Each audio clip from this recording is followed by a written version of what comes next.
I'd like to give you all an update on the situation in Afghanistan and our ongoing efforts there, particularly as they relate to U.S. citizens. And then I'm very happy to take your questions. Let me begin with my profound appreciation for our diplomats and service members who are working around the clock at the airport in Kabul and at a growing number of transit sites to facilitate the evacuation of Americans, their families, citizens of allied and partner nations, Afghans who have partnered with us over the last 20 years, and other Afghans at risk. They're undertaking this mission under extremely difficult circumstances, with incredible courage, skill, and humanity. Since August 14th, more than 82,300 people have been safely flown out of Kabul. In the 24-hour period from Tuesday to Wednesday, approximately 19,000 people were evacuated on 90 U.S. military and coalition flights. Only the United States could organize and execute a mission of this scale and this complexity. As the President has made clear, our first priority is the evacuation of American citizens. Since August 14th, we've evacuated at least 4,500 U.S. citizens, and likely more. More than 500 of those Americans were evacuated in just the last day alone. Now, many of you have asked how many U.S. citizens remain in Afghanistan who want to leave the country. Based on our analysis, starting on August 14, when our evacuation operations began, there was then a population of as many as 6,000 American citizens in Afghanistan who wanted to leave. Over the last 10 days, roughly 4,500 of these Americans have been safely evacuated, along with immediate family members. Over the past 24 hours, we've been in direct contact with approximately 500 additional Americans and provided specific instructions on how to get to the airport safely. We'll update you regularly on our progress in getting these 500 American citizens out of Afghanistan. For the remaining roughly 1,000 contacts that we had, who may be Americans seeking to leave Afghanistan, we're aggressively reaching out to them multiple times a day through multiple channels of communication, phone, email, text messaging, to determine whether they still want to leave and to get the most up-to-date information and instructions to them for how to do so. Some may no longer be in the country. Some may have claimed to be Americans, but turn out not to be. Some may choose to stay. We'll continue to try to identify the status and plans of these people in the coming days. Thus, from this list of approximately 1,000, we believe the number of Americans actively seeking assistance to leave Afghanistan is lower, likely significantly lower.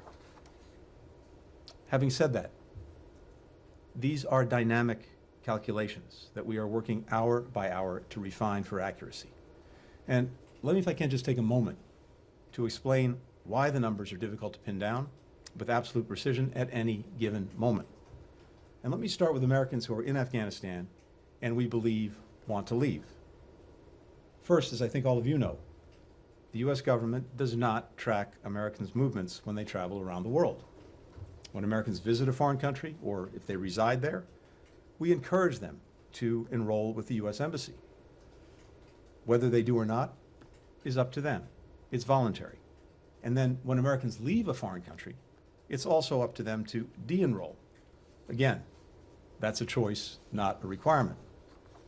Particularly given the security situation in Afghanistan, for many years, we have urged Americans not to travel there. We've repeatedly asked Americans who are in Afghanistan to enroll. And since March of this year, we've sent 19 separate messages to Americans enrolled with the embassy in Kabul, encouraging and then urging them to leave the country. We've amplified those direct messages on the State Department website and on social media. We even made clear that we would help pay for their repatriation. And we provided multiple communication channels for Americans to contact us if they're in Afghanistan and want help in leaving. The specific estimated number of Americans in Afghanistan who want to leave can go up as people respond to our outreach for the first time. And it can go down when we reach Americans we thought were in Afghanistan who tell us they've already left. There could be other Americans in Afghanistan who never enrolled with the embassy, who ignored public evacuation notices and have not yet identified themselves to us. We've also found that many people who contact us and identify themselves as American citizens, including by filling out and submitting repatriation assistance forms, are not, in fact, U.S. citizens, something that can take some time to verify. Some Americans may choose to stay in Afghanistan, some who are enrolled and some who are not. Many of them are dual nationals who may consider Afghanistan their home, who lived there for decades, or who want to stay close to extended family. And there are Americans who are still evaluating their decision to leave based on the situation on the ground that evolves daily, in fact, that evolves hourly. Some are understandably very scared. Each has a set of personal priorities and considerations that they alone can weigh. They may even change their mind from one day to the next, as has happened, and will likely continue to happen. Finally, over the past 10 days, we've been moving hundreds of American citizens out of Afghanistan every day, in most cases guided to the airport by us, in some cases getting there on their own, in other cases with the help of third countries or private initiatives. We cross-check our list against flight manifests, against arrival records, against other databases. There's usually a lag of about 24 hours for us to verify their status. So when you take into account all of these inputs that we use to arrive at our assessment of the number of Americans still in Afghanistan and who want to leave, you start to understand why this is a hard number to pin down at any given moment and why we're constantly refining it. And that's also why we continue to be relentless in our outreach. Since August 14th, we've reached out directly to every American enrolled with us in Afghanistan, often multiple times. Hundreds of consular officers, locally employed staff, here in Washington, at dozens of embassies and consulates around the world, are part of what has been an unprecedented operation. They're phone banking, text banking, writing and responding to emails, working around the clock to communicate individually with Americans on the ground. Since August 14th, we've sent more than 20,000 emails to enrolled individuals, initiated more than 45,000 phone calls, and used other means of communication, cycling through and updating our list repeatedly. We're also integrating information in real time that's provided to us by members of Congress, by non-governmental organizations, and U.S. citizens about Americans who may be in Afghanistan and want to get out. These contacts are how we determine the whereabouts of Americans who may be in Afghanistan, whether they want to leave, whether they need help, and then to give them specific, tailored instructions on how to leave with real-time emergency contact numbers to use should they need it. Now, let me turn to the number of Americans who've been evacuated. As I said, we believe we've evacuated more than 4,500 U.S. passport holders, as well as their families. That number is also a dynamic one. That's because in this critical stretch, we're focused on getting Americans and their families onto planes out of Afghanistan as quickly as possible, and then processing the total numbers when they're safely out of the country. We also verify our numbers to make sure that we aren't inadvertently undercounting or double counting. So I wanted to lay all that out because I know it is a fundamental question that so many of you have had, and it really merits going through the information, the explanation, so you see how we arrive at it. While evacuating Americans is our top priority, we're also committed to getting out as many Afghans at risk as we can before the 31st. That starts with our locally employed staff, the folks who've been working side by side in our embassy with our diplomatic team. And it includes special immigrant visa program participants and also other Afghans at risk. It's hard to overstate the complexity and the danger of this effort. We're operating in a hostile environment in a city and country now controlled by the Taliban, with the very real possibility of an ISIS-K attack. We're taking every precaution but this is very high risk.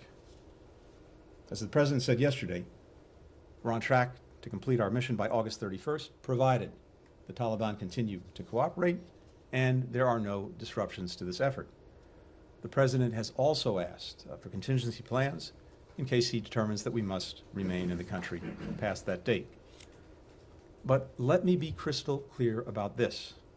There is no deadline on our work to help any remaining American citizens who decide they want to leave to do so, along with the many Afghans who have stood by us over these many years and want to leave and have been unable to do so. That effort will continue every day past August 31st. The Taliban have made public and private commitments to provide and permit safe passage for Americans, for third country nationals, and Afghans at risk going forward past August 31st. The United States, our allies and partners, and more than half of the world's countries, 114 in all, issued a statement making it clear to the Taliban that they have a responsibility to hold to that commitment and provide safe passage for anyone who wishes to leave the country, not just for the duration of our evacuation and relocation mission, but for every day thereafter. And we're developing detailed plans for how we can continue to provide consular support and facilitate departures for those who wish to leave after August 31st. Our expectation, the expectation of the international community, is that people who want to leave Afghanistan after the U.S. military departs should be able to do so. Together, we will do everything we can to see that that expectation is met. Let me just close with a note on the diplomatic front. In all, more than 24 countries on 4 continents are contributing to the effort to transit, temporarily house, or resettle those who we are evacuating. That didn't just happen. It's the product of an intense diplomatic effort to secure, detail, and implement transit agreements and resettlement commitments. We are deeply grateful to those countries for their generous assistance. This is one of the largest airlifts in history, a massive military, diplomatic, security, and humanitarian undertaking. It's a testament both to U.S. leadership and to the strength of our alliances and partnerships.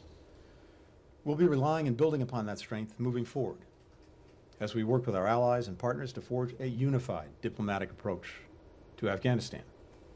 That was a point the President underscored in yesterday's G7 leaders meeting on Afghanistan. And it's one that I and other senior members of the State Department have made in our constant communication with allies and partners in recent days to ensure that we're aligned and united as we move forward. Not only when it comes to the immediate mission, but also on what happens after August 31st, on counterterrorism, on humanitarian assistance, on our expectations of a future Afghan government. That intense diplomatic work is ongoing as we speak, and it will continue in the days and weeks ahead. So, I talked a lot about numbers this afternoon, but even as we're laser focused on the mission, we know that this is about real people. Many scared, many desperate. I've seen the images, I've read the stories, I've heard the voices, so much of that reported by you and your colleagues so courageously. Like many of you, I read the report of the Afghan translator whose 2-year-old daughter was trampled to death on Saturday while waiting outside the airport. I've got 2 small kids of my own. Reading that story and others was like getting punched in the gut. All of us at the State Department and across the U.S. government feel that way. We know that lives and futures, starting with our fellow citizens, including the lives of children, hang in the balance during these critical days. And that's why everyone on our team is putting everything they have into this effort. Thanks very much, and happy to take questions. Thanks. Thanks, Mr. Secretary, for coming down and doing this. On your 2 things, really briefly, I'll try to be as brief as possible. 2 things on your numbers of the American citizens. Does that include green card holders, LPRs? And if it doesn't, or it does? Okay. No, it does not. Oh, not. it does not. Okay. Is there a way to get These the are number? blue passport holders. Okay, but have LPRs also been contacted? Yep. And what about SIV applicants, people who are We eligible. we are in contact So can we with get numbers all for of the those, different even if categories. you don't, and then, Go ahead, I'm sorry, Matt. it's okay, I don't expect you to have all of the numbers, but then, since this whole thing began, there's been a lot of criticism of the administration over how it handled it. And there's been a lot of pushback from people within the administration about the hand that you were basically dealt, or what you say you were dealt by the previous administration in terms of the deal with the Taliban, in terms of the SIV program, in terms of the broader refugee program. But you guys have been in office for almost 8 months. It's been 5 months since the president's decision was made. Is there anything about the shortcomings that have been so readily identified by all sorts of people that you guys are actually willing to take responsibility for yourselves? Thanks, Matt. Let me say two things. First, with regard to the numbers in these different categories, as you've seen by how I've laid out how we get to the numbers of Americans, this is both incredibly complicated and incredibly fluid. Any number I give you right now is likely to be out of date by the time we leave this briefing room. So what we're doing is very carefully tabulating everything we have, cross-checking it, referencing it, using different databases. We will have numbers for all those different categories in the days ahead and after this initial phase of efforts to bring people out of Afghanistan ends. And with regard to the second part of your question about taking responsibility, I take responsibility. I know the president has said he takes responsibility. And I know all of my colleagues across government feel the same way. And I can tell you that there will be plenty of time to look back at the last 6 or 7 months, to look back at the last 20 years, and to look to see what we might have done differently, what we might have done sooner, what we might have done more effectively. But I have to tell you that right now, my entire focus is on the mission at hand. And there's going to be, as I said, plenty of time to do an accounting of this when we get through that mission. Laura? Thank you, Mr. Secretary. Could you speak today about the future of the U.S. Embassy in Kabul, whether it will remain or American diplomats will remain in Kabul after the military withdrawal on the 31st? And also more broadly, we're already seeing women being repressed in Afghanistan by the Taliban, people being attacked, intimidated, being kept from getting to the airport. I'm wondering if you can give us any concrete examples of steps that the United States is going to take to assure SIV applicants and other high-target, high-risk Afghans that they're not going to be forgotten when the United States military leaves. With regard to our diplomatic engagement, we're looking at a series of options, and I'm sure we'll have more on that in the coming days and weeks. But we're looking at a variety of options. And as I said earlier, particularly because the effort to bring out of Afghanistan those who want to leave does not end with the military evacuation plan on the 31st. We are very focused on what we need to do to facilitate the further departure of people who wish to leave Afghanistan. And that is primarily going to be a diplomatic effort, a consular effort, an international effort, because other countries feel exactly the same way. And I'm sorry, the second part of your question? If there are any concrete steps Yes, I'm sorry. that you can give to people who are very worried right now, understandably, about whether they're just going to be forgotten, left behind, disappeared once the United States withdraws its military and can no longer protect their safe passage to the airport or their other livelihoods. Yeah. The short answer is no, they will not be forgotten. And as I said, we will use every diplomatic, economic assistance tool at our disposal, working hand in hand with the international community. First and foremost, to ensure that those who want to leave Afghanistan after the 31st are able to do so, as well as to deal with other issues that we need to be focused on, including counterterrorism and humanitarian assistance, and expectations of a future Afghan government. I mentioned a few moments ago that we got 114 countries around the world to make clear to the Taliban the international expectation that people will continue to be able to leave the country after the military evacuation effort ends. And we certainly have points of incentive and points of leverage with a future Afghan government to help make sure that that happens. But I can tell you, again, from my perspective, from the President's perspective, this effort does not end on August 31st. It will continue for as long as it takes to help get people out of Afghanistan who wish to leave. What's your level of confidence today that the Taliban will actually abide by some of these requirements and expectations that the international community has put on it? I'm not going to put a percentage on it. I can just tell you again that the Taliban has made their own commitments. They've made them publicly. They've made them privately.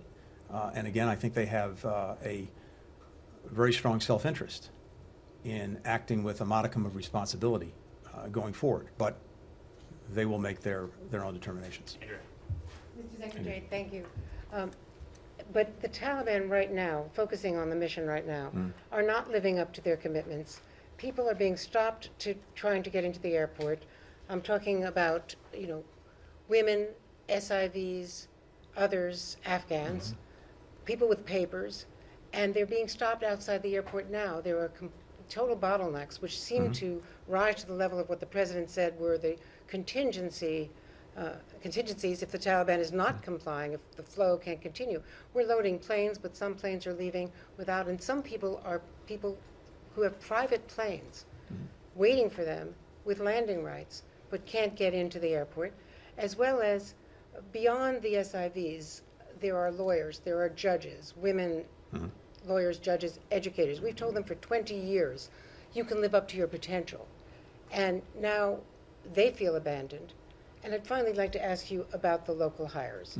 We evacuated our embassy, and there have been cables back that I know you must be familiar with, or your teams are, of people who feel completely betrayed. And these are thousands of people that we rely on in embassies around the world. The message is going forward that we will not be loyal. They were not told about the evacuation. They were not put on those choppers with our American staff. And they were forced, many of them, to find their own way through the Taliban checkpoints and then get turned away at the airport. Some even got turned away once they were inside. So, what is the message to people working for the U.S. government? Veterans groups are angry about the SIVs, and then there are all the millions of Afghan women who have told their daughters and been raised under this promise of a future which the Taliban are already, according to Ambassador Verveer today, are denying. There are horrifying examples from provinces and from inside Kabul of people being targeted door to door, people in safe houses being sought out. And all this promise of you will be safe, the Taliban spokesman said, stay in your homes because we haven't told all of our people how to treat women, how to respect women. They also say you can go to school, you can work as long as you comply with Sharia law, which under their interpretation is the most extreme example of the Islamic code that is seen anywhere in the world. Andrea, a few things. First, of the 82,000 plus people who so far have been evacuated, about 46% have been women and children. And we've been intensely focused, particularly on making sure that we can get women at risk out of harm's way. Second, with regard to women and other Afghans at risk going forward, I will use every diplomatic, economic, political, and assistance tool at my disposal, working closely with allies and partners who feel very much the same way, to do everything possible to uphold their basic rights. And that's going to be a relentless focus of our actions going forward. Locally employed staff, along with American citizens, nothing is more important to me as Secretary of State than to do right by the people who have been working side by side with American diplomats in our embassy. And I can tell you, Andrea, that we are relentlessly focused on getting the locally employed staff out of Afghanistan and out of harm's way. And let me leave it at that for now. Rosalind. Mr. Secretary, thank you. I wanted to ask a more fundamental question about the Taliban. Your spokesperson indicated in recent days that de facto the Taliban are in charge in Kabul, but there is no legal recognized government by the United States at this moment. And it kind of begs the question, why does the United States even have to pay attention to what the Taliban wants? It's an SDGT. It's sanctioned by many organizations. It's already losing access to Afghan government resources because of its past and current behavior.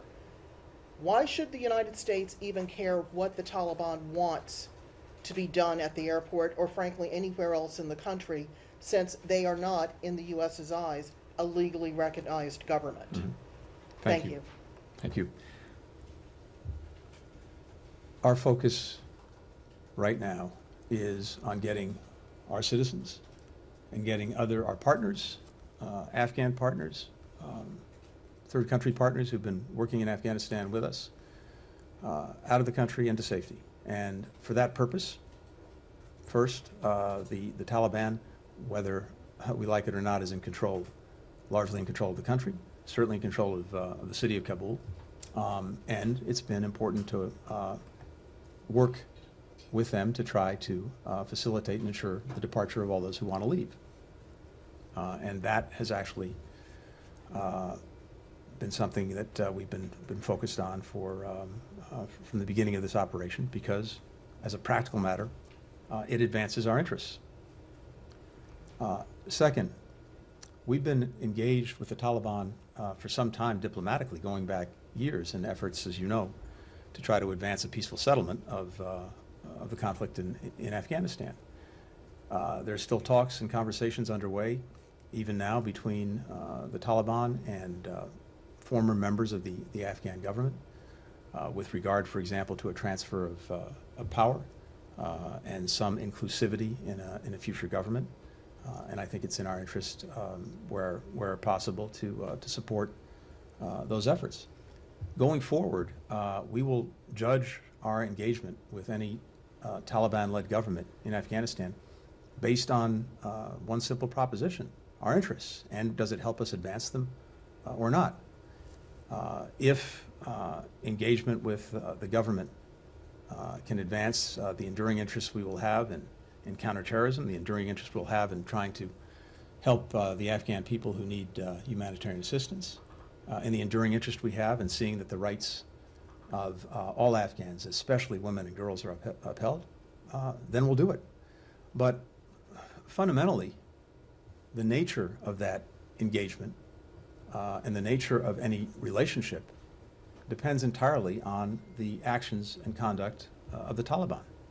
If a future government upholds the basic rights of the Afghan people, if it makes good on its commitments to ensure that Afghanistan cannot be used as a launching pad for terrorist attacks directed against us and our allies and partners, and in the first instance, if it makes good on its commitments to allow people who want to leave Afghanistan to leave, that's a government we can work with. If it doesn't, we will make sure that we use every appropriate tool at our disposal to isolate that government. And as I said before, Afghanistan will be a pariah. Francesca.